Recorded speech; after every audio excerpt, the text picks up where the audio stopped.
경선이 이제 시작되지도 않았는데 대표님 같은 경우는 굉장히 지지율이 잘 나오고 있고 사실 대표님이 말씀하신 것들에서 굉장히 많이 무게가 실리고 있거든요.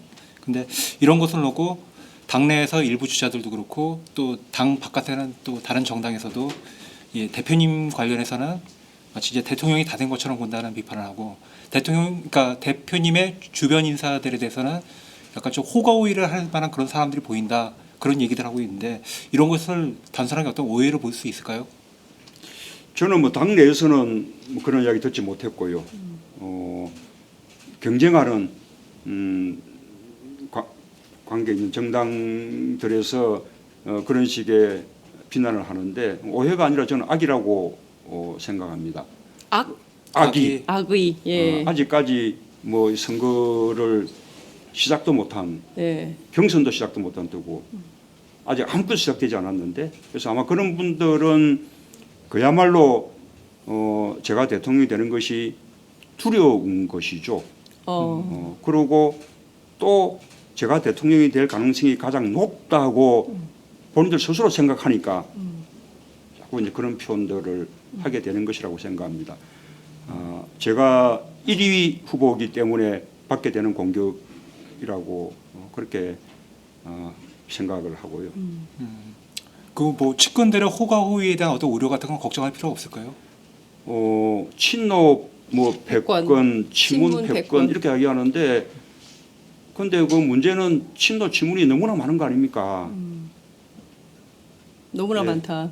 예, 친노 노무현 문재인을 지지하는 온 국민들이 다 친노 친문인데 그 많은 분들을 패권이라는 말로 가둘 수 있겠습니까? 예, 저를 가두려는 프레임 같은 것이죠. 저는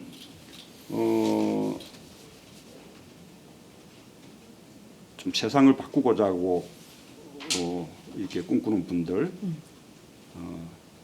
지금 촛불 민심이 요구하는 어떤 적폐청산 또는 새로운 대한민국 건설이 저는 아주 특별한 것이라고 생각하지 않습니다. 무슨 더 진보적인 나라 만들자 이런 것도 아니고요. 네. 그냥 좀 정상적인 나라, 좀 상식적인 나라. 그래서 나라다운 나라 만들어 달라는 거 아니겠어요? 그런 꿈을 꾸는 분들은 다 친노며 친문이죠.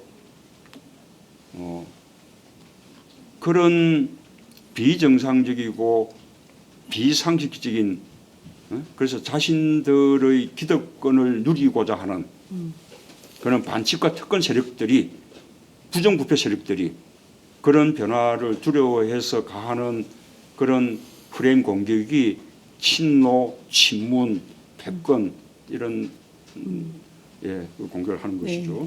근데 이제 그러니까 5년 전 2012년 대선 당시에도 친문 패권, 친노 패권은 그때 핵심 쟁점이었고 당시 저희 인터뷰에서 가장 그 세게 말씀하셨던 포인트가 바로 그 친노 패권에 대한 격정적인 토로셨거든요. 근데 이제 5년간 여전히 그런 논쟁이 지속되는 측면, 이것이 좀 해결되지 않는 측면, 이것은 여전히 그 기득권 세력의 문제만 있다고 보십니까? 아니면 내부에? 그렇죠. 노무현 대통령이 언제 당내에 뭐그 주류였던 적이 있나요?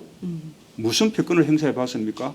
후보로 국민들이 후보로 뽑아주고 난 후에도 당에서는 후보에서 낙마시키려고 후보 교체론을 이 당을 지배하고 했던 그랬었는데요. 뭐 노무현 대통령 시절에 노무현 대통령을 두고 뭐 패권주의 대통령이었다고 말할 수 있겠습니까? 제가 당 대표하면서 패권을 휘두르는 걸 봤습니까? 오히려 너무 많이 흔들려서 우리 다들 딱하게들 보지 않았나요? 예, 뭐 그게 무슨 패권입니까? 그 패권은 정말 기득권들은 새누리당 쪽에만 있는 것이 아닙니다. 그래서 우리 정치권 모두에도 있죠. 야권에도 있죠. 기득권을 누리는 분들은 여야를 막론하고 저는 있다고 봅니다. 이제 그렇게 세상이 변하는 것이 두려운 네. 자신들의 기득권이 계속 이어지기를 바라는 사람들이 보이는 적대감의 표출이 친노, 친문 이런 말로 표현이 되는 것이죠. 국민의당 원내대표인 주승용 대표가 정권 교체가 안 되더라도 친문은 안 된다 이런 주장을 하는 것은 좀 어떻게 보세요? 야당이긴 한데요. 그러니요. 그러니 예. 저는 제가 이렇게 뭐 정치를 오랫동안 하지 않겠다고 생각했다가 끝내 정치에 들어온 이유가 뭐 패권을 타면서 또는 무슨 당 대표가 하고 싶어서 또는 뭐 대통령이 되고 싶어서가 아닙니다. 저는 세상을 바꾸고 싶었고 세상을 바꾸려면 우리 정치가 바뀌어야 된다고 생각합니다. 정치를 바꾸려면 우리 더불어민주당이 바뀌어야 한다고 생각합니다. 더불어민주당이 바뀌지 않으면 정권 교체는 불가능한 거고 정권 교체하지 못하면 세상을 바꿀 수도 없는 거예요. 그러니 우리 당을 혁신하고 바꾸고 전국 정당으로 만들고 하는 것은 정권 교체를 하기 위해서 또 세상을 바꿔내기 위해서 이것은 하지 않으면 안 되는 절대저명의 과제인 것입니다. 기존에 우리 당을 지배하는 그런 그 사람들로서는 안 된다고 생각했기 때문에 제가 혁신과 통합의 분들과 함께 정치 참여한 거예요. 그래서 정치는 타협해야 되는 것이지만 원칙을 타협할 수는 없는 것이거든요. 네. 혁신을 포기하는 타협은 그는 할 수가 없는 거죠. 그때 우리 당을 나간 분들은 혁신을 반대한 분들이에요. 저는 거기에 타협할 수는 없다고 생각합니다. 그래서 이제 당이 이렇게 쪼개지는 아픔을 겪게 됐는데 네. 그러나 지금 더불어민주당 얼마나 달라졌습니까? 완전히 달라지지 않았습니까? 제1당이 되고 전국 정당이 되고 네. 지금 가장 지지받는 정당이 되고 그러고 역시 정권 교체의 희망을 그래도 받는 정권 교체의 주역이 될 것이라고 많은 분들이 인정하는 그런 정당이 되지 않았습니까? 당원들이 당에 대해서 자부할 수 있는 그런 정당이 된 것이죠. 그러고 또 그러나 네. 이제 우리 당을 나가서 다른 당을 하고 계시는 분들이 그런 차이는 있지만 그런 차이가 정권 교체라는 대의보다 네. 크다고 생각하지 않습니다. 그런 차이가 있지만 정권 교체라는 그 대의 앞에서는 저는 얼마든지 함께 할 수 있는 그런 관계라고 생각하고요. 또 그렇게 될 수 있도록 저는 노력을 하겠습니다. 정권 교체라는 대의를 잊어서는 안 된다. 그런 말씀은 꼭 드리고 싶네요. 네. 저 자유한국당 한 30초만. 네. 그 주승용 원내대표 뭐 정권 교체 안 되더라도 친문 안 된다 발언을 소개하셨는데 지난주에 사실 만나서 그 발언에서 인터뷰를 하면서 뭐 여쭤봤어요. 근데 상황을 얘기하면서 라디오 인터뷰관에서 문답을 하다 보니까 말이 좀 엇나간 건데 본심은 그런 게 아니었다고 좀 정확히 얘기를 하셨거든요. 예. 이 자리를 통해서 이 말씀을 제가 드려야지 좀 주승용 예. 원내대표가 오해하지 않을까. 예, 당연스러운 말씀입니다. 그렇게 주승용 원내대표 대변인 같아요. 아니, 전화가 올 수 있을 것 같아서 아닙니다. 했습니다. 저는 뭐 네. 그 말을 믿습니다. 실제로 그 국민의당이 또 주승용 의원도 정권 교체란 대의 그것을 뭐 저는 내려놓은 적은 결코 그 없을 것이라고 생각을 하고요. 정권 교체라는 대의 앞에서는 우리 더불어민주당과 결국은 함께하게 되지 않을까 그렇게 저는 믿습니다. 뿐만 아니라 정권 교체가 끝이 아니거든요. 정권 교체라는 것도 결국은 그 이후에 이 적폐들을 청산하고 대한민국을 완전히 새롭게 개혁하고 개조하기 위한 것인데 그런 어떤 적폐 청산과 대한민국 개혁이라는 이 대의까지도 저는 다 함께할 수 있는 관계라고 봅니다. 국민의당의 유력 주자인 안철수 전 대표의 경우에는 문재인 대표님하고 경쟁해서 내가 이길 것이다, 내가 이길 수 있다라고 계속 강조하고 있거든요. 그러니까 앞서 이제 그 정권 교체 대의에 복무할 거다 국민의당이 말씀은 하셨지만 어찌됐든 그 양당이 서로 경쟁할 수밖에 없는 구도 아니겠냐. 그러니까 마지막에는 그 야권의 후보가 결정이 되면 그쪽으로 정리될 거다 이런 생각이 있으신 건가요? 안철수 대표가 어떻게 할까요? 뭐 다른 정당 간의 경쟁은 뭐 너무나 네, 당연한. 너무나 뭐 당연한 일이고 네. 또 경쟁 속에서 우리가 이길 것이다. 이게 자신이 있다. 라고 네. 또 주장하는 것도 그것은 뭐 너무나 당연한 일이고요.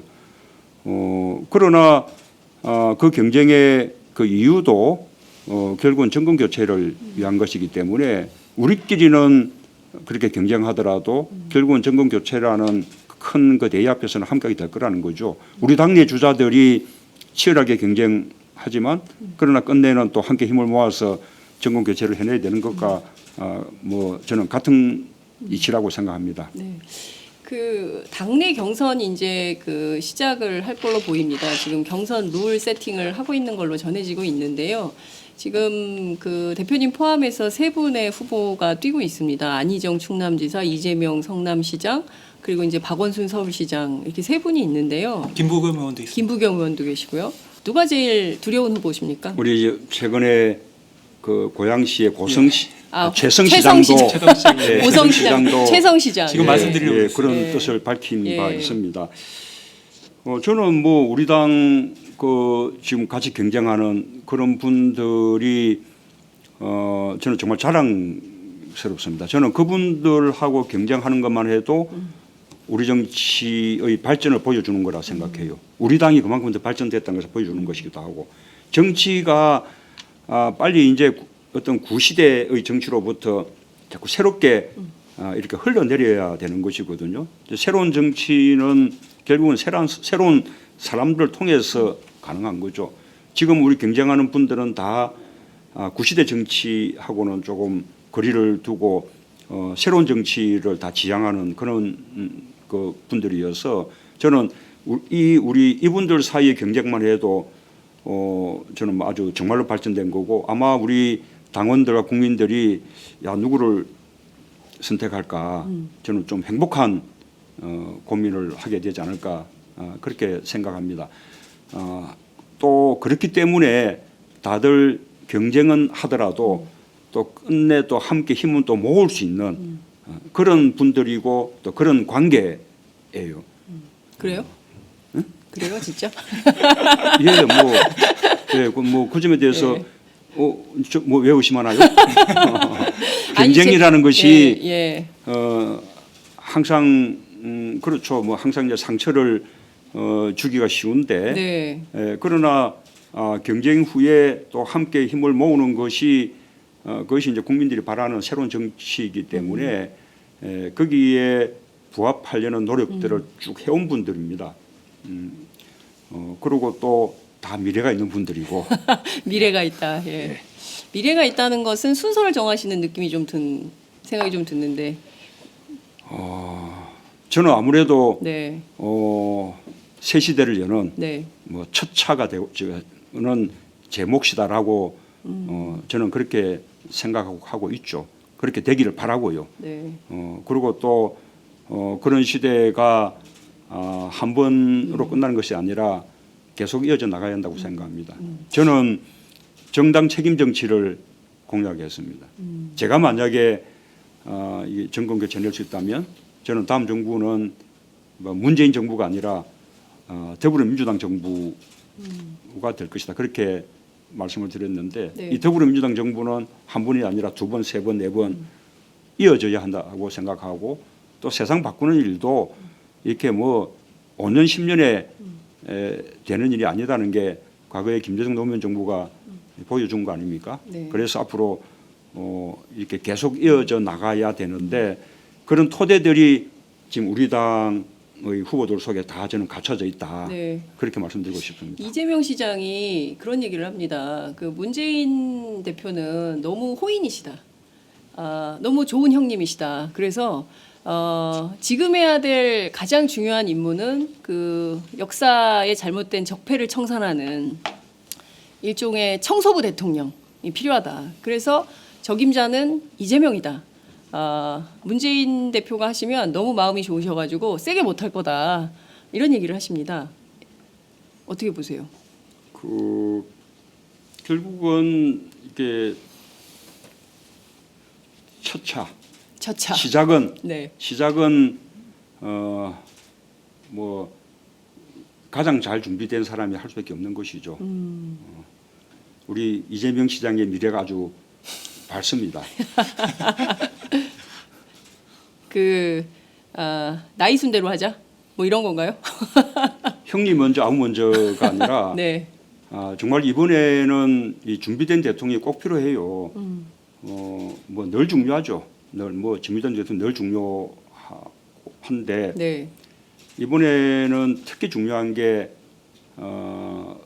뭐 우리 시대 상황도 상황이지만 네. 조기 대선에 인수위라는 과정이 없지 않습니까? 네. 그래서 뭐 그냥 보통 때 같으면 2달 정도 인수위 기간 동안에 정책을 이렇게 좀 다듬고 로드맵까지 만들고 네. 그다음에 또 뭐 국무총리를 비롯해서 내각을 구성하고 대통령 산하위원회를 비롯한 각종 정부 기구들을 구성하고 또 이 대통령 비서실을 구성하고 네. 이런 이제 인적 진용을 짜야 되는데 그러려면 사전에 충분히 준비되어야 되는 것이죠. 저는 뭐 여야 간에 기대를 받는 좋은 분들이 많지만 네. 이런 준비가 이렇게 제대로 되어 있는 분은 저는 뭐 거의 없다고 그렇게 그렇군요. 생각합니다. 알겠습니다. 그래서 결국 이제 준비된 후보가 누구냐 저는 국민들이 그것을 가장 중요한 판단 기준으로 그렇게 이제 삼을 것이라고 봅니다. 네. 이제 시간이 돼서 마무리를 해야 될 것 같은데요. 개헌과 관련해서 좀 여쭤볼게요. 그 개헌을 통한 임기 단축이 필요한 시점이다. 그러니까 이를테면 제3지대에서 일종의 문재인 후보를 제외한 나머지 세력이 합쳐서 새로운 판을 짜고 그리고 개헌을 매개로 해서 좀 새로운 정권 그리고 이제 임기 단축을 하는 대통령 뭐 이런 입장이 나올 수도 있을 것 같거든요. 일종의 이제 반기문 전 총장이 그렇게 할 가능성이 높다 이런 정치권의 전망이 나오는데요. 두 가지를 좀 나눠서 여쭤보면 우선 개헌과 관련해서는 뭐 많은 입장을 피력하셨지만 어떤 입장이신지 그리고 두 번째로는 이런 건데 임기 단축을 요구하는 경우 좀 어떤 선택을 하실지 궁금합니다. 우선은 지금 임기 단축 이야기가 왜 나오는 건지 저는 모르겠어요. 그러니까 임기 단축은 앞으로 이제 개헌이 이루어지면 네. 그 개헌에 의해서 선택되는 권력 구조에 따라서 논의될 수 있는 문제인데 지금 이제 개헌 논의도 아직 제대로 시작되기 전에 국회 개헌특위 아직 뭐 이제 겨우 시작하는 이제 그 시작했죠. 마당에 벌써 이제 임기 단축을 이야기한다는 것은 자신들이 주장하는 권력구조 개편을 그냥 밀어가겠다는 것이고 그것을 매개로 해서 뭐 제3지대라든지 뭔가 새로운 이제 세력들의 이합 집산을 만들어내서 그것으로 우리 더불어민주당하고 대항해 보겠다라는 네. 거 아닙니까? 그러니까 이제 그 속에 벌써 정략이 담겨 있는 것이고 이 정치적 계산이 담긴 거기 때문에 네. 그것을 이제 국민들이 용인할 리가 없는 것이죠. 우선 개헌은 조금 원칙을 말하자면 네. 국민들을 위한 개헌이 돼야죠. 정치인들이 정치인들을 위한 개헌 해서는 안 되는 거죠. 몇몇 유력 정치인들이 모여서 뭔가 합의하면 무슨 개헌이 자기들 뜻대로 될 것 같은 이거야말로 진짜 구시대 정치의 전형이지 않습니까? 개헌의 논의도 당연히 국민들이 참여하는 그는 국민 주권적인 그런 이제 개헌 논의가 이루어져야 되는 것이고요. 네. 개헌의 내용도 권력 구조 아주 중요하지만 국민들 입장에서는 그 못지않게 국민들의 기본권을 확장하는 그런 개헌 또 뭐 지방분권 강화하는 개헌 선거제도 대표성, 비례성 제대로 살릴 수 있는 그런 선거제도를 또 개편할 수 있는 개헌 이런 것들이 오히려 더 중요할 수도 있는 것이죠. 이런 내용들이 폭넓게 논의돼야 되는 것이고 오로지 정치인들의 이해관계에 따라서 권력 구조만 가지고 이렇게 논의하는 것은 옳지 못한 거죠. 개헌의 시기도 저는 이미 밝힌 바가 있는데 지금 촛불 민심이 요구하는 뭐 적폐청산, 박근혜 대통령 퇴진, 그리고 또 새로운 대한민국 건설을 위한 어떤 대개혁들 지금 어느 거 하나 지금 이루어진 것이 없는 그런 상황이지 않습니까? 그렇다면 이 정치권도 지금은 촛불 민심을 받드는 일에 좀 더 전념할 때고 개헌은 대선 때 후보들의 공약 과정을 거쳐서 다음 정부 초반에 하는 것이 바람직한데 마침 적절한 시기가 하나 있는 것이 이 2018년 6월에 네, 지방선거. 지방선거가 있기 때문에 아하. 별도로 개헌 국민투표를 해서 또 국력을 낭비하고 비용을 이렇게 낭비할 것이 아니라 네. 그 지방선거 시기에 개헌 국민투표를 같이 할 수도 있지 않을까. 뭐 그런 것이 좀 바람직한 어떤 개헌의 어떤 로드맵이 아닐까. 저는 그렇게 생각을 하고 있습니다. 네, 별도로 개헌 투표하려면 뭐 예산이 몇 천억이 들어간다고 하더라고요. 근데 예. 이제 지방선거하고 같이 하면 1,000억 예. 이내에서 정리할 수 있다 이런 예. 얘기가 나오는 것 같습니다. 하루야채 주세요. 저 이거 하나 샀는데 유기농 야채가 14가지? 빛이 내린다. 14가지 유기농 야채 이것뿐일걸. 14가지 유기농 야채 하루야채.